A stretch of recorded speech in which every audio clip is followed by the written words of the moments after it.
vi ste potem, če greva še na nekoliko, najin pogovor še razširiva na to, kar počnete vi, kar ste in kar počnete, vi ste potem vmes enkrat postali heretik v tej slovenski katoliški cerkvi s tistim dogodkom tamle gor v Šentrupertu in potem ste odšli iz Slovenije. Dolga leta ste že zdaj pravzaprav izven matice, izven domovine.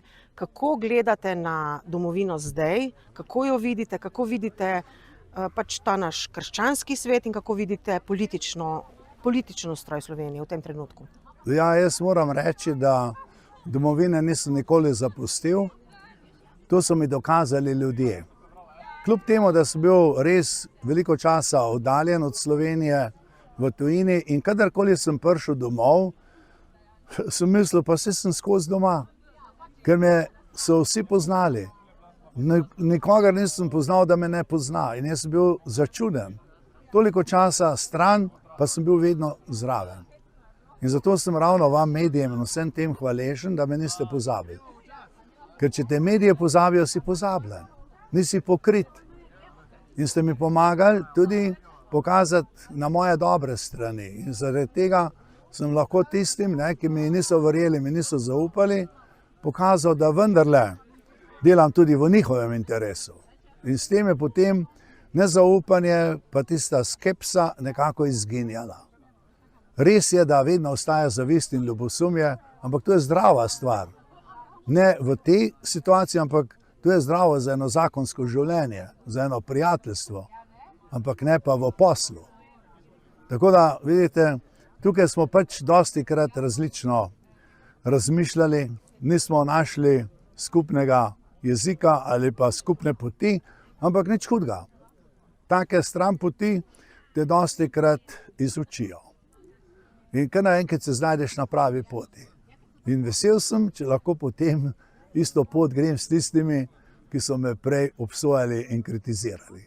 Mogoče za tiste, ki ne sledijo vašemu razvoju, kaj počnete zdaj v zadnjem času?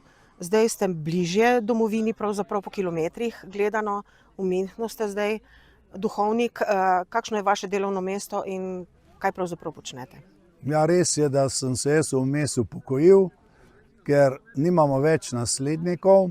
Sem tudi sprejel eno lepo dolžnost, da sem postal predsednik Zveze diakonov, pastoralnih delavcev in duhovnikov vse Evrope in seveda tudi v imenu Slovenske katoliške oziroma škofovske konference in pa tudi v imenu Nemške škofovske konference sem govorec za vse misije katoliške slovenske v Nemčiji. Tako da sem izstopil iz nemških programov, ki sem jih imel v Berlinu in se sedaj posvečam samo Slovencem po svetu, predvsem v Evropi, pa tudi po svetu. Tako da imam lepo nalogo. Je pa seveda tudi težka in zahtevna, ker zahteva veliko kilometrov, veliko zdravja, veliko volje, veliko dobre energije, da zmoreš to vse. In seveda jaz vse to imam. Prosim dobrega Boga samo za zdravje. In vsak, ki mi želi zdravja, sem mu zelo hvaležen, ker potem vem, da še bom en lep čas lahko to delal naprej. Do kje seže vaša oblast? Ja, moja oblast, seveda, če pohecam, je močnejša od von der Leyenove, ker moja Evropa je večja kot njena Evropa, ker imam v Evropi tudi države, ki jih ona nima.